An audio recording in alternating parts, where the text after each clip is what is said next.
غازی کے پھندے دیکھ کر مولانا کفایت علی کافی کے ہم سنتے تھے، غازی علم الدین کا سنتے تھے، لیکن ممتاز قادری نے جو کیا ہے وہ تو غازیوں سے بھی سبقت لے گیا ہے۔ اس طرح جھوم کے کھڑے ہو کر، حالانکہ اور پھانسی کا یہ دستور ہے کہ جب بھی کوئی کسی کو لے جاتا ہے 2 پولیس والے دائیں 2 بائیں ہوتے ہیں، لیکن غازی صاحب 5-5 فٹ ان سے آگے جھوم کر چل رہے ہیں۔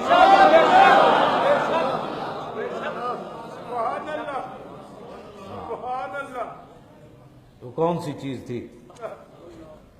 اور غازی صاحب کا جو نوکر تھا وہ پولیس والا، وہ کہنے لگا غازی صاحب نے مجھے فرمایا تھا کہ میں نے روزہ رکھنا ہے، صبح پیر ہے، تو کہنے لگا میں نے جا کر 12:15 بجے جگا دیا، تو غازی صاحب نے کہا سحری ہو گئی؟ انہوں نے کہا نہیں جی سحری نہیں ہوئی، آپ کا سفر آخرت جو ہے وہ شروع ہونے والا ہے۔ تو وہ پولیس والا تڑپ کر بتا رہا تھا کہ غازی صاحب نے کہا الحمدللہ الحمدللہ۔ کیا ہے یہ؟ کون سی چیز ہے؟ کہا کہ ایک کھجور کھا کے روزہ رکھ لیا۔ یہ کون سی چیز ہے؟ پھر وہ چلتے چلتے خود پھانسی کے پھندے تک گئے، پھر خود اوپر پھٹے کے چڑھے اور کہا کہ کس کس مدینہ پاک جانا ہے، میں تو جا رہا ہوں۔ پاکستان اس لیے بنا تھا، لاکھوں مسلمانوں نے اس لیے قربانیاں دی تھیں کہ حضور کے عاشقوں کو پھٹے چڑھا دیا جائے گا، اور وہ بھی اس حال میں کہ رات سوئے ہوئے ان کے خاندان کو جگا کر کہا کہ جی غازی صاحب کی طبیعت خراب ہو گئی ہے، تو راستے میں کہا کہ نہیں آخری ملاقات کے لیے ہے۔ اتنا تم نے مطلب یہ تو دنیا میں کوئی دستور منشور ہمیں بھی بتاتے۔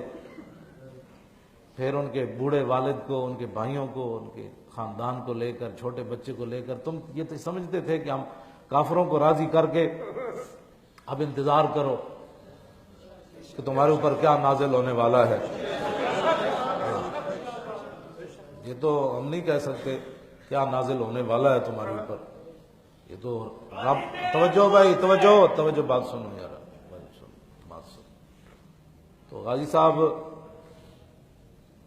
جب پھندے کے اوپر کھڑے ہوئے تو آپ نے 2.5 منٹ اوپر دیکھا، اور اوپر وہی کچھ دیکھا جو علم الدین نے دیکھا۔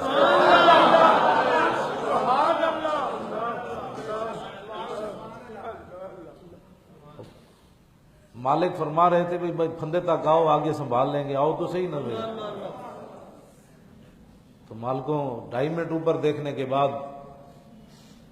جلاد کو کہا کہ جب تک میں لبیک یا رسول اللہ نہ کہوں نا۔ یہ ہے اصل امت کو نعرہ جو دے کر گئے کہ پھانسی کے پھندے کے اوپر بھی دودھ پینے والا بچہ چھوڑ کر بندہ جائے، اور اب وہ چلتا پھرتا ہو اور دیکھ کر آنسو بھی نہ آئے۔